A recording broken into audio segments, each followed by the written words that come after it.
Salut à toutes et à tous les amis, on se retrouve pour la review de Monday Night Raw du 15 juin 2026 et pour commencer on a eu un segment avec Roman Reigns et sa bloodline, donc Jimmy, Jey Uso et Jacob Fatu. Et donc pour le point positif que j'ai mis à ce segment, c'est l'introduction de Jacob Fatu dans le Giant officiel de la bloodline et un modèle absolu de narration à long terme. En refusant de soumettre aux Usos pour ne prêter élégance qu'à Roman Reigns, Fatu brise le cliché du clan uni et monolithique. On installe immédiatement une hiérarchie instable et une immense tension psychologique. Jay et Jimmy comprennent qu'ils ont fait entrer un monstre dans la maison, un monstre que seul Roman peut contrôler ou libérer. L'agression sur Eric André quitte le cadre purement sportif du cadre pour basculer dans le fait divers brutal. Le fait que Reigns donne feu vert après avoir fait mine de vouloir calmer le jeu montre toute la duplicité du tribal chief, visuellement et narrativement. Fatu est instantanément perçu comme l'arme la plus dangereuse de la compagnie. Je suis complètement d'accord là-dessus, j'irais même un petit peu plus loin. Jacob Fatu est incontrôlable et j'aime ce fait de ça. Le fait de ça.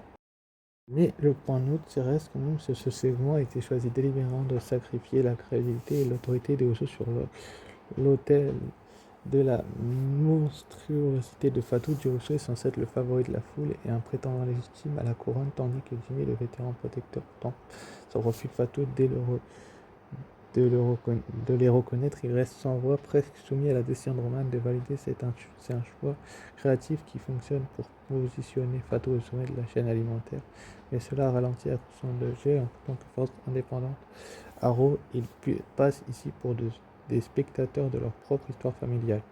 L'arrivée du déjusteur en prend un coup mémorable entre l'arrivée sur le parking, la longue marche sur la ligne des segments et la double exécution d'Eric André entrecoupée de fausses sorties. Le segment frôle les 25 minutes pour un show de 2 heures comme Raw entier et tirer ainsi l'ouverture, créer une baisse d'énergie dans l'arène.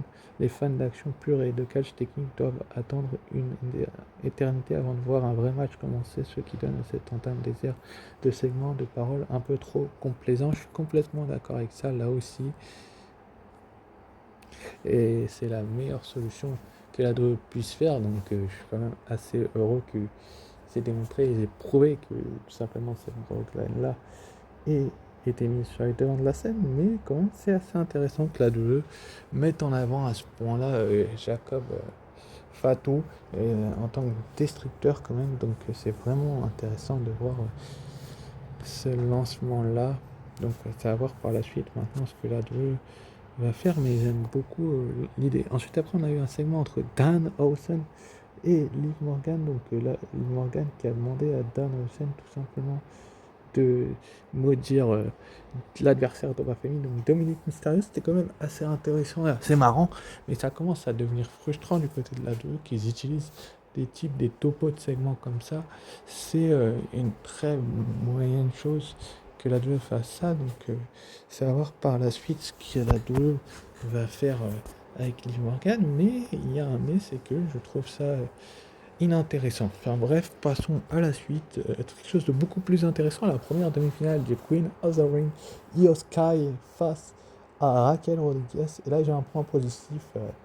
La qualification de Io Sky a été gérée de maître. Le match ne souffre d'aucune fioriture et va droit au but, démontrant que la division féminine peut offrir un catch de haute voltige sans nécessité d'intervention extérieure. Le Sunset Peak Powerbomb suivi du montage offre un enchaînement visuel d'une fluidité rare qui légitime complètement le statut d'Io comme le favori, la favorite logique pour la couronne. De plus, des segments qui lient intelligemment le sport à l'univers de NXT à travers la paranoïa de Roxanne Perez. Je suis complètement d'accord là-dessus et j'irai même plus loin, c'est que j'aurais fait gagner on a vu que Raquel Rodriguez était une roue de secours et elle était dominante, mais quand même j'aurais fait gagner puis surtout, on va passer au point neutre, c'est que l'utilisation de Dan Housen apporte une touche de comédie absurde qui tranche radicalement avec le ton très sérieux et dramatique du jeu, si cela permet de détendre l'atmosphère et de montrer jusqu'où Liv Morgan est prête à aller pour protéger Roxanne. Cela décale un peu la gravité du tournoi. On passe d'une compétition acharnée pour le prestige à une négociation de ville pour un clip vidéo, c'est que tu peux déconcentrer une partie qui préfère tension sportive stricte. Le point négatif, c'est le traitement de Raquel Rodriguez qui pose un sérieux problème de crédibilité à long terme avec son physique d'Amazon et sa puissance destructrice. Elle devrait être installée comme une force inarrêtable de pourtant elle subit ici une défaite propre en milieu chaud sans avoir d'histoire personnelle vers laquelle rebondir. Elle donne de plus en plus l'impression d'être qu'un faire-valoir de luxe pour mettre en valeur les vestigieux, ce qui affaiblit son aura de monstre physique. Je suis d'accord avec ça et c'est un problème en fait. Moi je trouve que Raquel, elle devrait être mieux bookée, elle devrait être un monstre physique qui détruit tout sur son passage et là on a une catcheuse qui se fait en fait détruire, qui se fait rouler dans la farine. Enfin bref, pour ce qui est de la première qualifiée pour la finale du Queen of the Ring, donc c'est Io Sky, la génie du ciel, qui élimine donc Raquel Rodriguez et elle affrontera soit Charlotte Flair, soit Liv Morgan. On le sera ce soir dans l'autre demi-finale de cette Queen of the Ring, à Night of Champions. Est-ce que The Queen va battre la championne du monde ou est-ce que la championne du monde battra The Queen? On verra bien. Ensuite, après, on passe à une vidéo de Seth freaking Rollins qui s'adresse tout simplement à Braun Breaker.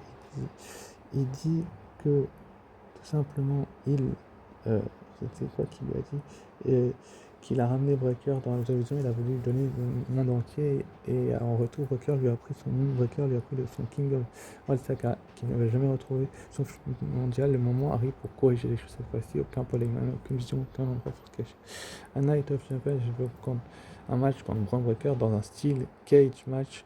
C'est très intéressant comme promo de Seth Rollins, mais je trouve ça un peu bébête et dommageable de la part de la WWE de faire en sorte que justement Seth freaking Rollins soit mis en avant dans un clip vidéo. Pour moi, il doit faire une promo dans le ring et pas nous prendre pour des bleus à pas le mettre en avant. Justement, il faut arrêter un petit peu de prendre les gens pour des mongols, on va dire des gogols, tout ce que vous voulez.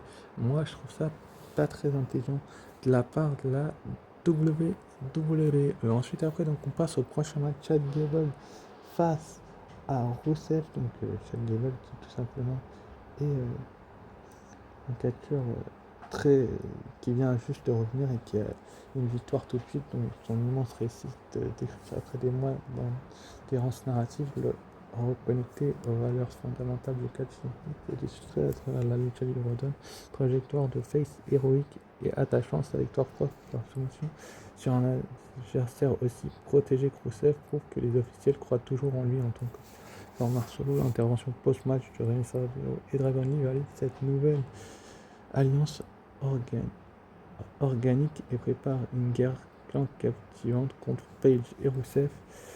Le point neutre, c'est la promo de cette religne pour le style cage match rempli par son rôle, mais elle repose sur des ressorts scénaristiques extrêmement classiques pour l'histoire du mentor trahi par son élève qui réclame et un motif vu et revu. L'intensité reçoit le segment du cliché, mais l'écriture manque un peu de la folie et de l'organisation graphique que solution à portée d'ordinaire. Enfin bref, et le point neutre, c'est peut-être le segment de Night avec Adam Pearce. Enfin bref, dans ce match-là, mais franchement, je vais y revenir au segment de Night, mais c'est super pour Chad Gable qu'il ait gagné ce match, que Rusev soit décrédibilisé, mais pas une mince affaire et une si mauvaise chose que ça.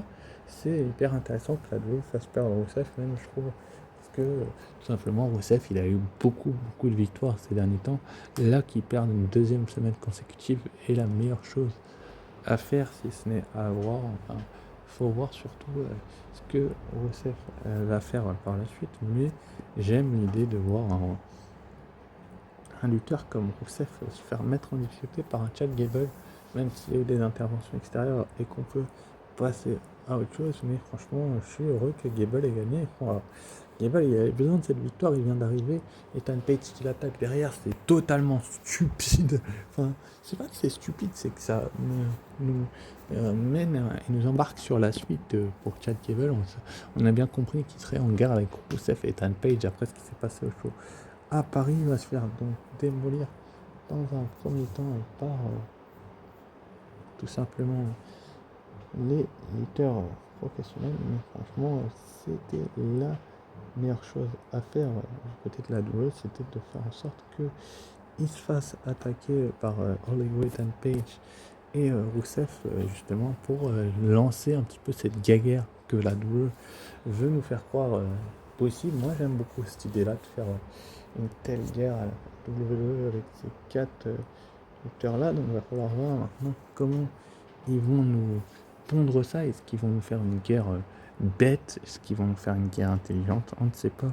Finalement, Chad Gable va se faire sauver, comme je disais tout à l'heure, par Dragon Lee et Rey Mysterio, les deux masqués qui l'avaient sauvé la semaine dernière. Il a eu le retour d'appareil qu'il mérite. Enfin, franchement, c'est hyper intéressant ce booking-là. Donc, Rey Mysterio, Dragon Lee font le sauvetage de Chad Gable et chasse Ethan Page et Rusev du ring, et on prend clairement le chemin de Ethan Page et Rusev contre Rey Mysterio, Dragon Lee et Chad Gable. Il va falloir que Ethan Page et Rusev se trouvent des petits copains dans les coulisses, enfin dans les vestiaires quoi, pour continuer cette guerre. Mais c'est vraiment intéressant. Enfin, moi j'aime beaucoup comment la WWE fait ça et comment la WWE nous mène en bateau. Enfin bref, c'était pour moi la meilleure chose qu'ils devaient faire et qu'ils auraient pu faire. Enfin bref, c'est la meilleure chose. Donc après, on a eu Roman Reigns et les Usos en coulisses, si je dis pas de bêtises. L'adversaire est lourd et Roman Reigns est assis, s'en prend un petit peu brusquement aux Usos. C'est la meilleure chose à faire. C'est un chef-d'œuvre de transformation dramatique. C'est le clan, la fracture idéologique au sein est désormais béante. D'un côté, Jimmy J qui tente d'agir selon un certain code de l'honneur, sorte de l'autre la dynastie Abdurrahman. Je parle de sauvagerie de Jacob Fatou, mais j'y reviendrai dans le segment de Blabla Night. Enfin bref, c'était quand même assez intéressant que la WWE nous fasse ça avec Roman Reigns, qui nous le mette en avant comme ça. Le champion du monde, c'est lui le chef, c'est lui le leader, et il montre, il prouve dans son talent. Enfin franchement, moi j'aime bien comment il book ça, comment il gère narrativement parlant le booking quoi de la Bloodline. C'est intéressant. Enfin bref, on va passer donc à la suite. C'est donc Braun Breaker qui a répondu, donc dit que Rollins a basé sa carrière sur trahir des gens pour progresser. Rollins veut jouer la victime dans leur histoire, la vérité qu'il a détruit la vision de cette Royal Knight dans le cache avec le le plus vicieux de la WWE. Dans une cage, le chien arrive toujours à s'échapper, donc c'est officiel dans un match en cage. Ça va être une superbe rencontre, donc 1 heure et ça sera à 19h un Night of Champions. Le match en cage, Seth freaking Rollins face à Braun Breaker. Est-ce que Braun Breaker va survivre à Seth freaking Rollins, l'homme enragé, l'homme qui l'a construit? Est-ce qu'il va se faire déconstruire? Est-ce que Rollins va remporter cette bataille, cette guerre? Il va falloir être là pour le savoir dans une semaine maintenant.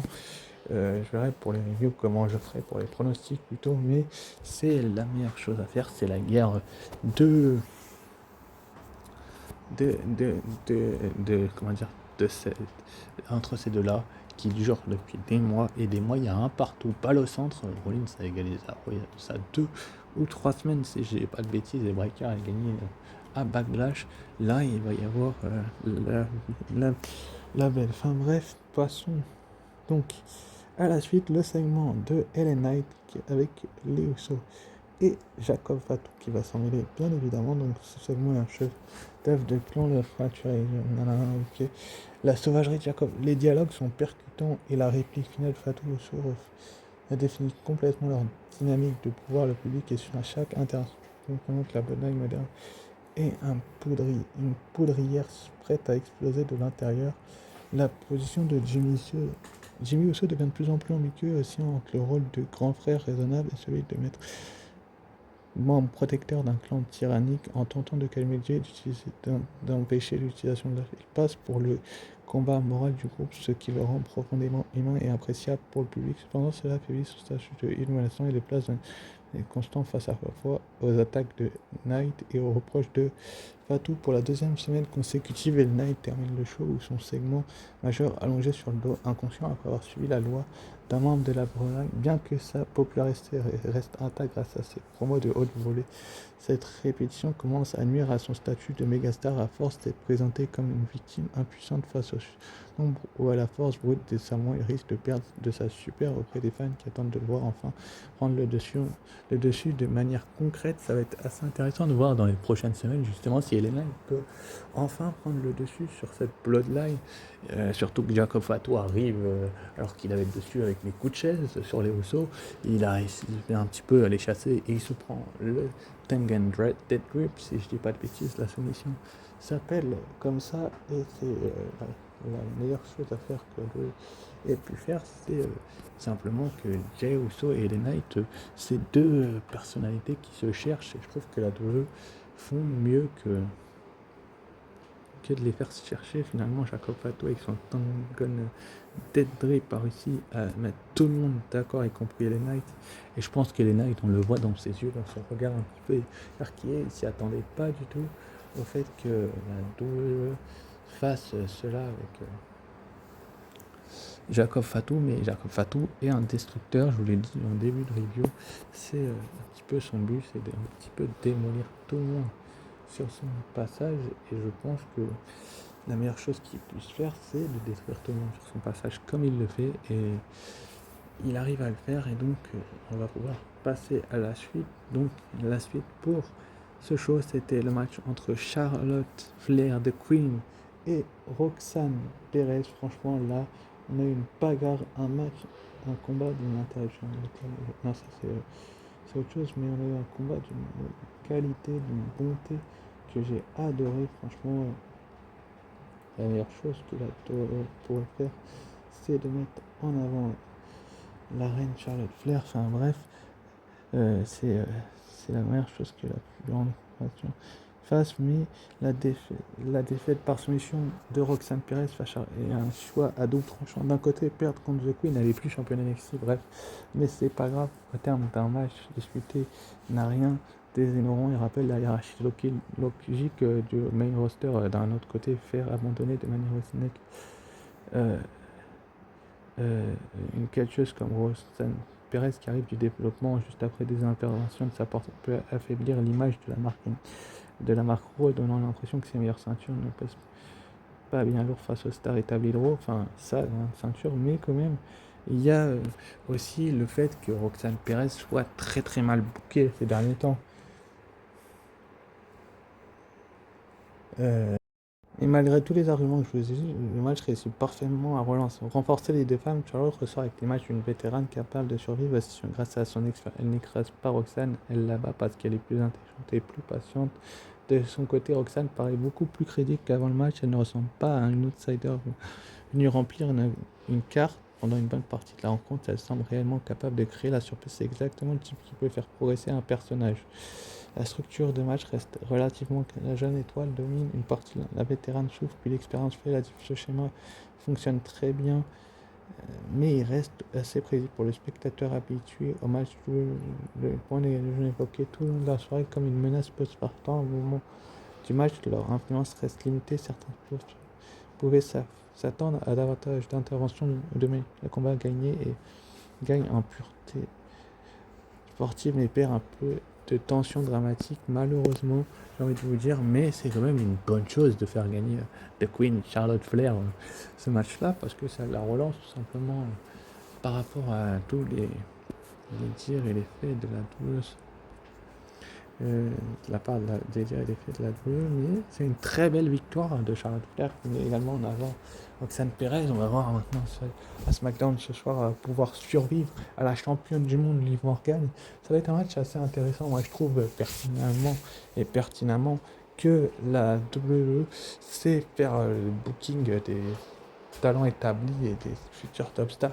Charlotte Flair a une aura et elle avait surtout avec sa liste dans son coin pour l'aider, donc c'était la meilleure chose à faire, c'était de la faire gagner, mais quand même. Enfin bref, après on a eu donc Javon Evans contre Austin Theory. Il y a eu un segment juste avant, mais quand même c'est la WWE qui continue de construire Javon Evans avec beaucoup de prudence, je trouve, il ne va pas directement un ancien champion du monde, il apparaît suffisamment dangereux pour pousser Theory à perdre totalement son sang-froid. C'est une façon intelligente de protéger les deux hommes. Là, je suis totalement d'accord là-dessus, je suis même d'accord sur le fait que Braun Breaker est un chef-d'œuvre visuel qui reste gravé dans les mémoires. Intercepter en plein vol avec un spear d'une telle vélocité demande une coordination athlétique parfaite, offre un impact graphique d'une puissance rare. Cela renforce magnifiquement le statut de Breaker en tant que monstre. À l'approche de ce match contre Seth Rollins, de plus un vétéran verbal entre Logan Paul et Evans permet de poser le jeune athlète comme un underdog courageux et intégré, gagnant instantanément le respect du public. La défaite par ensuite, après la conclusion du match entre Evans souffre d'une symptôme de la fin paresseuse, trop souvent utiliser un énième par intervention pour protéger les deux, empêche le combat d'avoir un véritable dénouement sportif et frustre le spectateur qui s'investit dans la super performance d'Evans. L'arrivée des sportifs bien que Dynamique retombe dans les vieux clichés des fins de show télévisés interchangeables, donc c'est quand même assez dommage de faire ça, mais bon, c'est une façon de protéger les deux hommes, et un petit narratif. Elle permet de prolonger une rivalité sans affaiblir, qu'elle ne fournit jamais une véritable conclusion, à force de protéger le jeune top de fond. Non décidé peut parfois ralentir une victoire nette de Divine sur Theory est probablement marquer davantage l'esprit et donner un véritable moment de consécration aux jeunes catcheurs. À la fin tient surtout la frustration de Theory plutôt que la victoire de Devon Evans, qui peut être perçue comme une occasion manquée. Je suis d'accord là-dessus, c'est une occasion manquée, et même Devon Evans, je pense qu'il aurait adoré, il aurait même préféré se relancer, faire une meilleure chose du côté de la WWE, mais je pense que c'est la meilleure chose à faire, c'est de mettre en avant Devon, quoi. Et il gagne un Fatal 4-Way, il se qualifie, et derrière, il a que Nini, en théorie, il vient par disqualification, ce qui est un petit peu bébête, mongol, tout ce que vous voulez, et ça le décrédibilise, quoi, ça le renforce pas son aura de personnage, potentiellement, contrairement à ce que j'ai eu là, mais c'est pas mon avis, c'est un autre avis, mais bref, c'est mon avis, on va dire ça comme ça quand même, mais je suis pas d'accord sur ce point-là quand même, mais c'est quand même une belle rencontre que Devon Evans et Theory ont livré, et je pense que la WWE pourrait faire beaucoup mieux avec ces deux-là, même si je pense aussi que il y a malheureusement la WWE qui se trompe sur certains points, et ça fait plusieurs fois d'ailleurs qu'ils se trompent sur certains points, et malheureusement il faut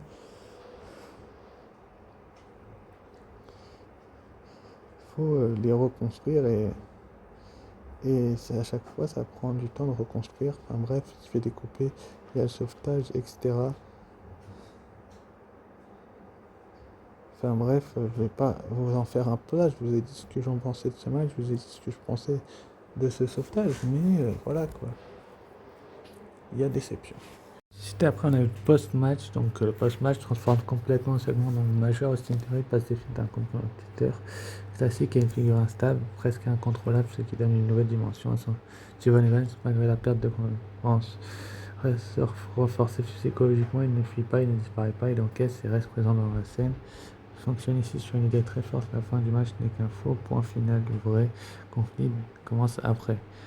Le recours systématique aux informations officielles pour stopper les post-match devient une mécanique très identifiable du produit. Cela fonctionne pour créer du chaos contrôlé, mais suit une structure devenue presque automatique. Match dès qu'à fin tac le public commence à reconnaître ce schéma narratif, ce qui peut réduire légèrement l'effet de surprise. Je suis d'accord là-dessus, et j'irai même plus loin avec le sauvetage, l'opulence totale de conclusion sportive reste instrumentale pour penser à créer une frustration négatif. Si le schéma se répète, le personnage devient extrêmement bien. Et aussi et surtout, le sauvetage des street profils fonctionne comme un narratif de stabilisation immédiate après un segment extrêmement chaotique, permet de transformer une fin de match anarchique en transition lisible. Leur rôle est essentiel car ils s'introduisent une lecture différente du chaos. Austin Theory incarne la perte de contrôle individuel des street profits, incarne immédiatement la trajectoire du storyline. Ils servent uniquement de structure de sortie, cela renforce la tête d'un show, mais confirme aussi leur position de gardien de transition narrative plutôt que le moteur histoire principal. Que très Calvin Wade peut devenir dans une structure moderne où leurs post-match explosifs sont systématiquement suivis d'une intervention tierce. À long terme, cela peut réduire l'impact des débordements de théorie car les spectateurs anticipent déjà la résolution par intervention. De plus, le risque d'être cantonné à un rôle de régulateur émotionnel sans véritable arc narratif propre dans ce show. Je suis complètement d'accord là-dessus et j'irai même plus loin. Bref, passons à la suite, la Bloodline segment en coulisses. La Bloodline conserve une aura de domination narrative totale. Le groupe ne fonctionne pas comme une faction classique, mais comme un système poétique où règne valide ou désamorce les tensions en permanence. Fatou est parfaitement intégré comme variable dangereuse contrôlée uniquement par Reigns. Les autres membres Rousseau deviennent de plus en plus secondaires face à la relation Reigns-Fatou, ce qui déséquilibre légèrement la structure interne du groupe.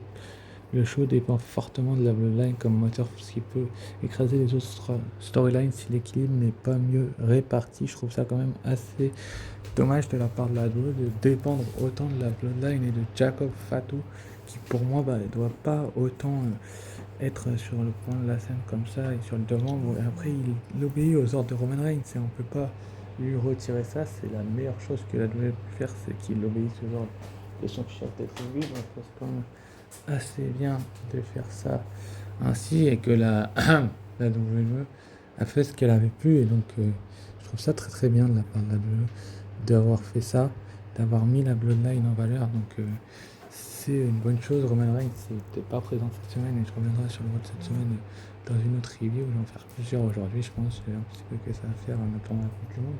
Mais quand même, c'est assez dommageable de faire ça ainsi. Donc on va passer ensuite au main event qui va donc opposer Obafemi à Dominic Mysterio. Ce match fonctionne comme une construction de hiérarchie pure. Obafemi n'est pas présenté comme un catcheur en progression, mais comme une identité déjà installée au-dessus du roster intermédiaire. La psychologie du match repose entièrement sur une idée simple, mais extrêmement efficace. Dominic Mysterio ne peut pas rivaliser, seulement retarder l'inévitable. Chaque tentative de Dominique sert à renforcer la crédibilité d'Oba, car même ses moments de succès sont immédiatement neutralisés. Cela crée une aura de domination très rare dans un produit où les matchs sont souvent équilibrés artificiellement, donc c'est assez cool. Dominic Mysterio joue un rôle purement fonctionnel, il sert de mesure de puissance pour Obafemi, mais n'a pas d'arc narratif propre dans ce match, mais cela rend le match extrêmement lisible et limite la profondeur émotionnelle de l'affrontement. Le public ne doute jamais du reste qui aurait dû volontairement un suspense au profil de la construction de personnages, mais le principal point faible est justement cette absence totale de tension réelle, même si cela est intentionnel pour construire Obafemi comme une force dominante. Cela peut réduire l'investissement émotionnel du public dans le match lui-même. Dominique, déjà habitué aux défaites dans des contextes importants, n'habitue pas ici d'une montée en crédit. Malgré quelques séquences de survie, le risque narratif est de transformer ces matchs en simple formalité pour renforcer d'autres talents. C'est assez dommage et moi je trouve ça bête que la WWE ait fait un match aussi rapide et aussi dommageable que celui entre ces deux catcheurs-là, même si je pense que fallait bien évidemment construire Obafemi.